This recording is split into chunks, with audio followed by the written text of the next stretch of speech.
Hello बच्चों। तो आज हम नया चैप्टर पढ़ रहे हैं ह्यूमन रिप्रोडक्शन। ठीक है। इसमें आज हम कवर करने की कोशिश करेंगे अपने male reproductive system and female reproductive system को। देखिए स्टार्ट करते हैं हम।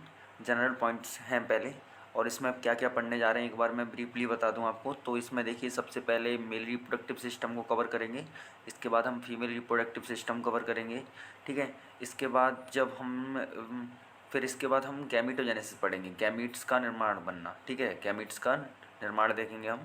फिर इसके बाद menstrual cycle, fertilisation and implantation, pregnancy and embryonic development, और लास्टली हम पार्चुरेशन एंड लैक्टेशन पढ़ेंगे। ठीक है। तो सबसे पहले हम जनरल पॉइंट्स को कवर करते हैं। इसमें कुछ आईएमपी पॉइंट हैं, उनको आप मार्क कर लीजिएगा। देखिए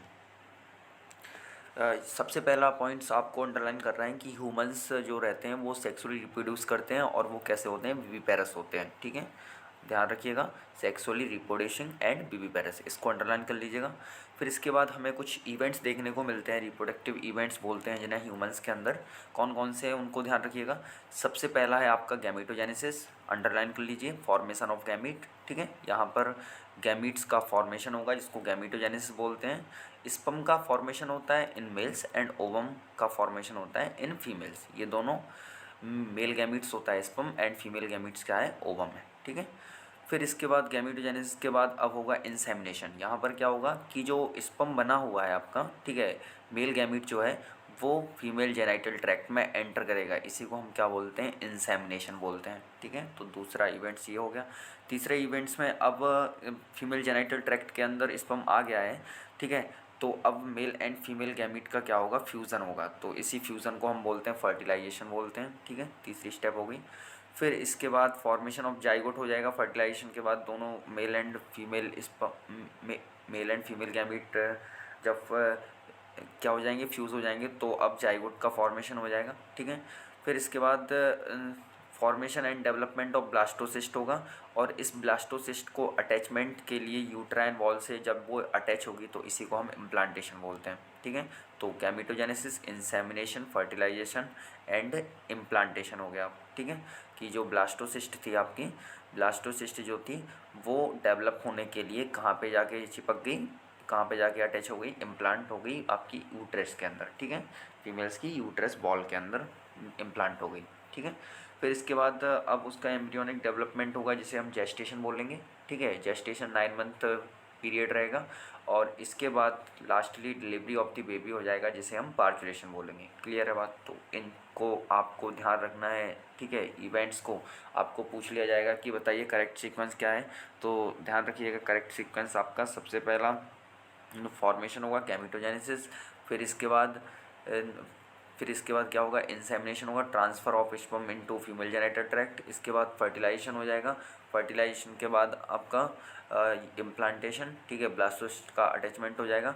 इम्प्लांटेशन के बाद gestation and lastly parturition. Clear है बात। ठीक है, तो अभी तक हमने 2 पॉइंट पढ़ लिए। अगला पॉइंट आपको ध्यान रखना है कि बेसिकली अगर हम देखें कि रिप्रोडक्टिव इवेंट्स जो मेल्स के अंदर होते हैं और फीमेल्स के अंदर होते हैं उनमें बेसिकली डिफरेंस क्या है। तो एनसीईआरटी में एक पॉइंट लिखा है कि जो स्पर्म का फॉर्मेशन होता है वो इवेंट्स इवन कंटिन्यू रहता है ओल्ड मैन में भी। ठीक है, ओल्ड मैन में भी क्या रहता है, कंटिन्यू रहता है। बट अगर हम ओवम की बात करें, ओवम के फॉर्मेशन की बात करें, तो ये लगभग 50 साल के बाद क्या हो जाता है, 50 साल तक क्या हो जाता है, बंद हो जाता है। ठीक है, ओवम का फॉर्मेशन। तो ध्यान रखिएगा, स्पर्म का फॉर्मेशन लगातार होता रहता है और ओवम का फॉर्मेशन लगभग 50 साल के बाद बंद हो जाता है। क्लियर है बात। ठीक है, तो ये 3 पॉइंट आपको जनरल पॉइंट्स ध्यान रखने हैं।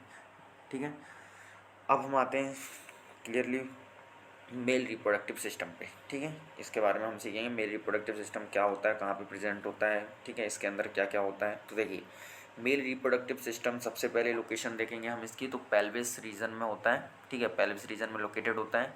इसके बाद हम इसमें क्या क्या देखने को मिलेगा हमें, तो देखो मेल रिप्रोडक्टिव सिस्टम में हमें एक पेयर मिलेगा टेस्टिस का। ठीक है, मतलब टेस्टिस की संख्या 2 है, या फिर बोल दो एक पेयर ऑफ टेस्टिस है।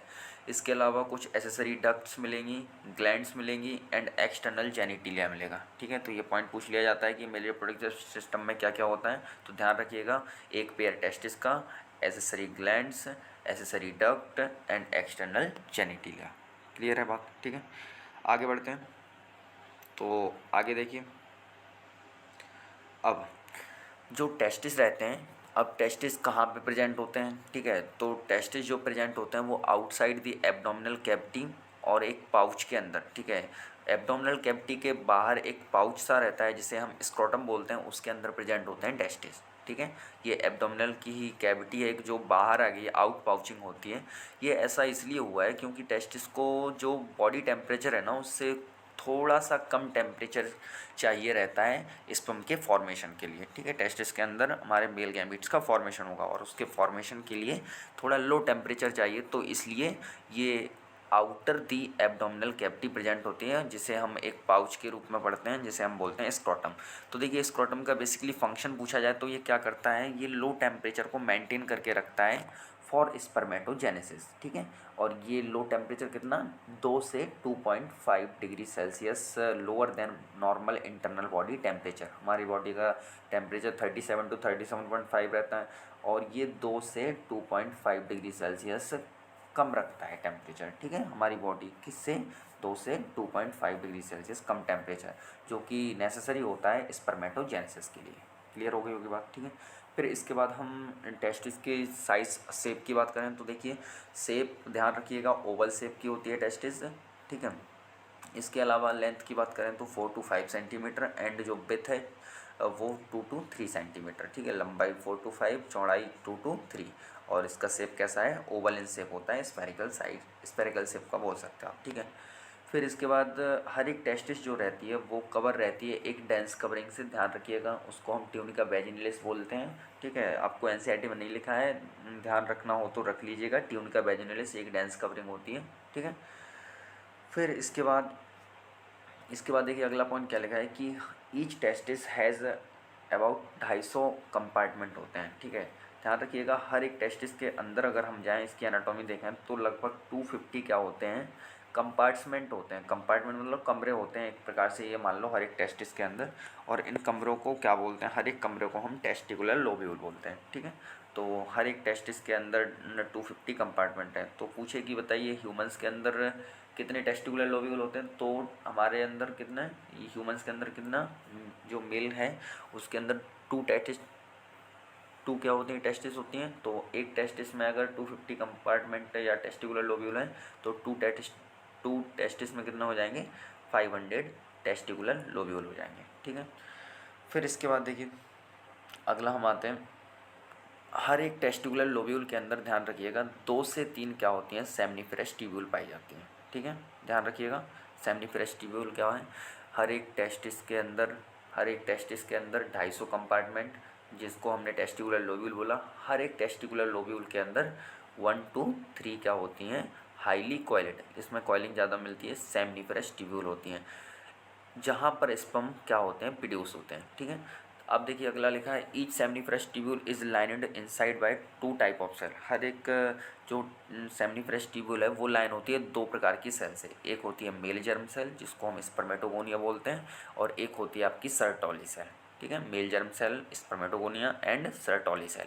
जो मेल जर्म सेल होती है उसमें ध्यान रखिएगा कि क्या होती है, मियोटिक डिवीज़न होते हैं, रिडक्शन डिवीज़न होते हैं, और जिससे क्या प्रोड्यूस होता है, फाइनली स्पर्म का प्रोडक्शन होता है, स्पर्म का फॉर्मेशन होता है, ठीक है। कौन सी सेल करती है स्पर्म का फॉर्मेशन, मेल जर्म सेल या स्पर्मेटोगोनिया। स्पर्मेटोगोनिया पहले डिप्लॉयड होगी क्योंकि हमारी बॉडी डिप्लॉयड होती है, मेल बॉडी डिप्लॉयड होती है, फीमेल बॉडी भी डिप्लॉयड होती है, ह्यूमन बॉडी डिप्लॉयड होती है बेसिकली, ठीक है। तो इनकी सेल्स भी सारी डिप्लॉयड है। अब ये स्पर्मेटोगोनिया डिप्लॉयड है तो इसमें जब रिडक्शन डिवीज़न होगा, मियोटिक डिवीज़न होगा, तो हैप्लॉयड क्या बनेगा, स्पर्म बनेगा हैप्लॉयड, ठीक है, हैप्लॉयड गैमीट बनेगा। इसके अलावा जो सर्टोली सेल होती है वो उसका काम क्या है, क्योंकि जो सेमनीफेरस ट्यूब्यूल है वो तो 2 प्रकार की लाइनिंग है, उसमें 2 प्रकार की सेल की lining, male germ cell, Sertoli cell. तो मेल जर्म सेल का काम तो देख लिया हमने कि वो स्पर्म का फॉर्मेशन कर रही है, तो सर्टोली सेल क्या करेगी, तो सर्टोली सेल क्या करेगी, ये मेल जर्म सेल को न्यूट्रिशन प्रदान करेगी, न्यूट्रिशन देगी। क्लियर है बात, ठीक है। आगे बढ़ते हैं, आगे देखिए क्या लिखा है, the region outside the seminiferous tubule. ध्यान रखिएगा जो सेमनीफेरस ट्यूब्यूल हमने देख लिया कि हर एक टेस्टिकुलर लोब्यूल के अंदर 1 से 3 क्या होंगे, सेमनीफेरस ट्यूब्यूल होंगे। अब ये सेमनीफेरस ट्यूब्यूल के बाहर जाके देखें हम तो जस्ट सेमनीफेरस ट्यूब्यूल या between the two seminiferous tubule, ठीक है, या आउटसाइड दी सेमनीफेरस ट्यूब्यूल क्या होता है, एक स्पेस होता है जिसको हम इंटरस्टिशियल स्पेस बोलते हैं, ठीक है। और इस इंटरस्टिशियल स्पेस को अंडरलाइन कर लो, बहुत आईएमपी है, कई बार क्वेश्चन पूछा गया है कि इस इंटरस्टिशियल स्पेस में कौन कौन प्रेजेंट होता है। तो ध्यान रखिएगा यहाँ पे बहुत सारी स्मॉल स्मॉल ब्लड वेसल्स होती हैं और एक इंटरस्टिशियल सेल या लेडिक सेल प्रेजेंट होती है, बहुत आईएमपी अंडरलाइन कर लो, ठीक है। इसके अलावा ये जो इंटरस्टिशियल स्पेस है इसके अंदर ब्लड वेसल्स हो गया, small blood vessels, interstitial cell या लेडिक सेल हो गए, और भी immunological competent cells also present, ठीक है। तो इम्यूनोलॉजिकली कुछ सेल्स भी प्रेजेंट होती हैं, तो ये भी अंडरलाइन कर लीजिएगा ये, ठीक है। Immunologically competent cell, small blood vessel and Leydig या इंटरस्टिशियल सेल। ये लेडिक सेल का काम क्या है, तो लेडिक सेल का काम है सिंथेसाइज एंड सीक्रेट, ये सिंथेसाइज भी करता है और सीक्रेट भी करता है एक हार्मोन, टेस्टिकुलर हार्मोन, ठीक है। टेस्टिस से निकल रहा है इसलिए टेस्टिकुलर हार्मोन, जिसका नाम ध्यान रखिएगा एंड्रोजन। क्या नाम है, एंड्रोजन, ठीक है। आई होप इतना क्लियर हो गई होगी बात आपको, ठीक है, कि लेडिक सेल क्या सिंथेसाइज कर रहा है, एंड्रोजन हार्मोन सिंथेसाइज कर रहा है, ठीक है। तो अब हमने टेस्टिस के बारे में कम्प्लीटली पढ़ लिया। अब हम आते हैं अपने एसेसरी डक्ट्स पे। तो देखिए एसेसरी डक्ट के अंदर आपको 4 ध्यान रखना है। सबसे पहले रेटिटेस्टिस, इसके बाद बासा efferentia, epididymis and vas deferens, ठीक है। इसको आप डायग्राम के द्वारा भी समझ सकते हैं। देखिए यहाँ पर आपका बना हुआ है, हाँ ये रहा, देखिए, ठीक है। देखिए एक टेस्टिस, ठीक है, और ये राइट साइड वाली टेस्टिस, ठीक है, और लेफ्ट साइड वाली, राइट साइड वाली टेस्टिस में देखिए यहाँ पे आपको कंपार्टमेंट दिख रहे होंगे, टेस्टिकुलर लोब्यूल, ठीक है। एक टेस्टिस के अंदर 250 कंपार्टमेंट होते हैं, टेस्टिकुलर लोब्यूल दिख रहा होगा।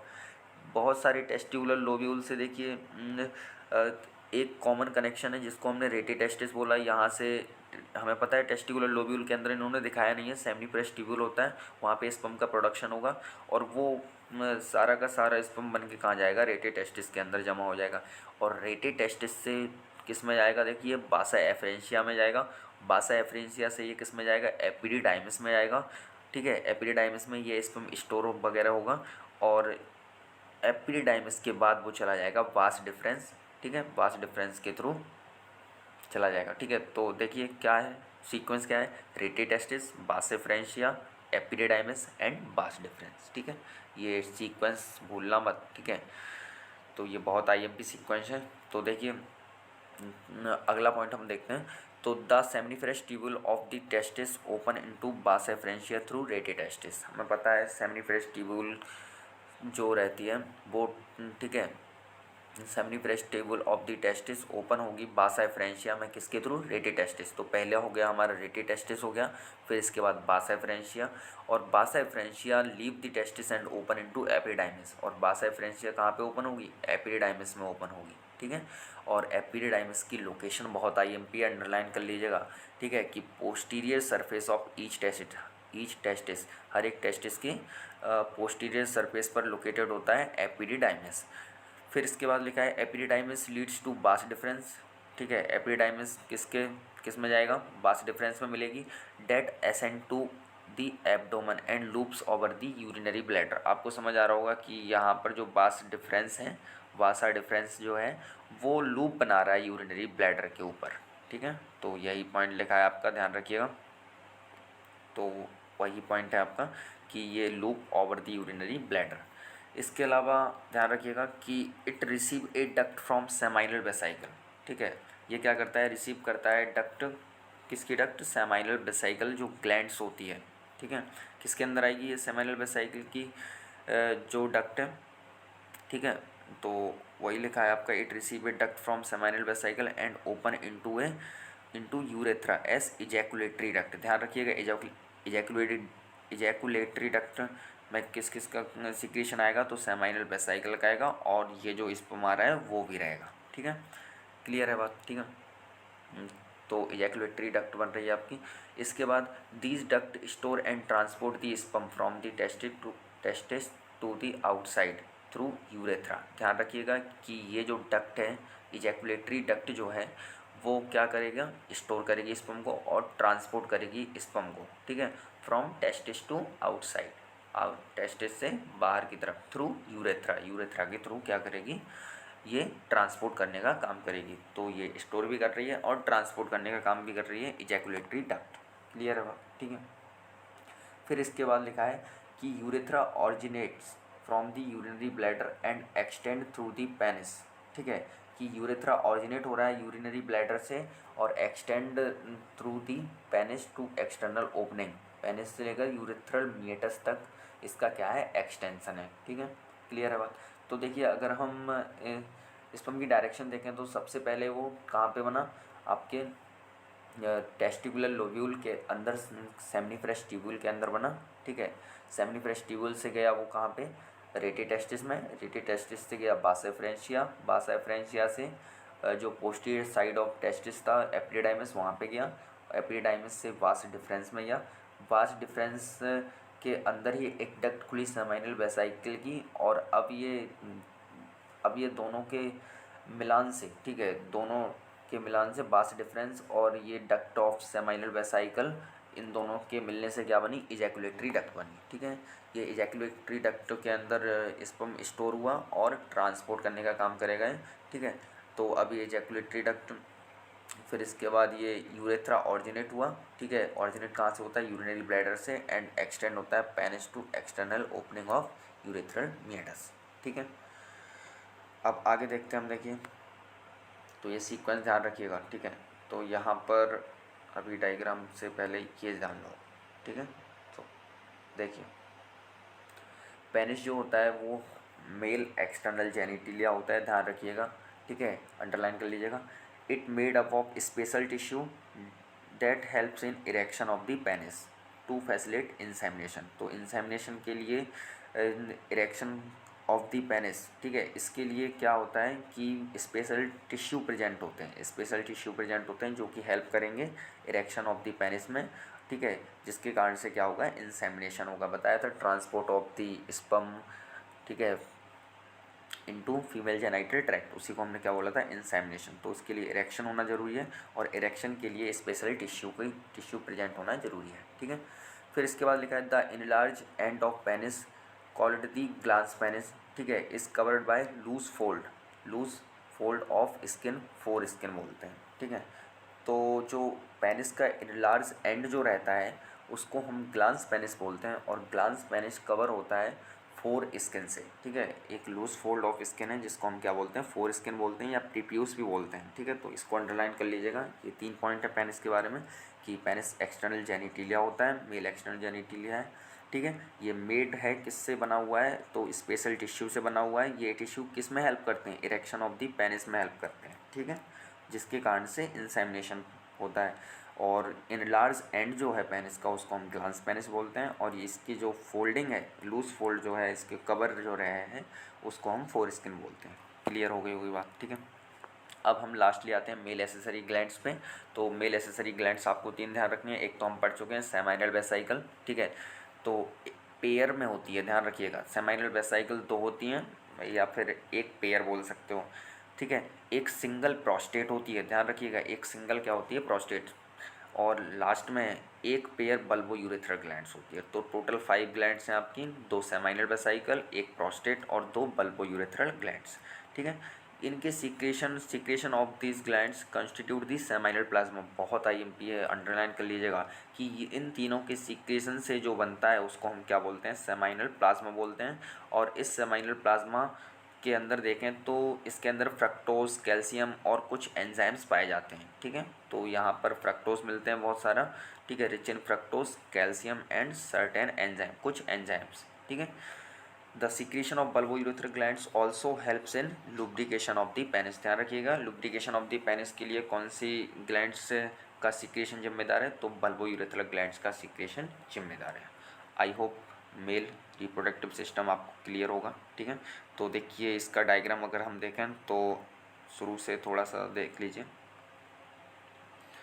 यहाँ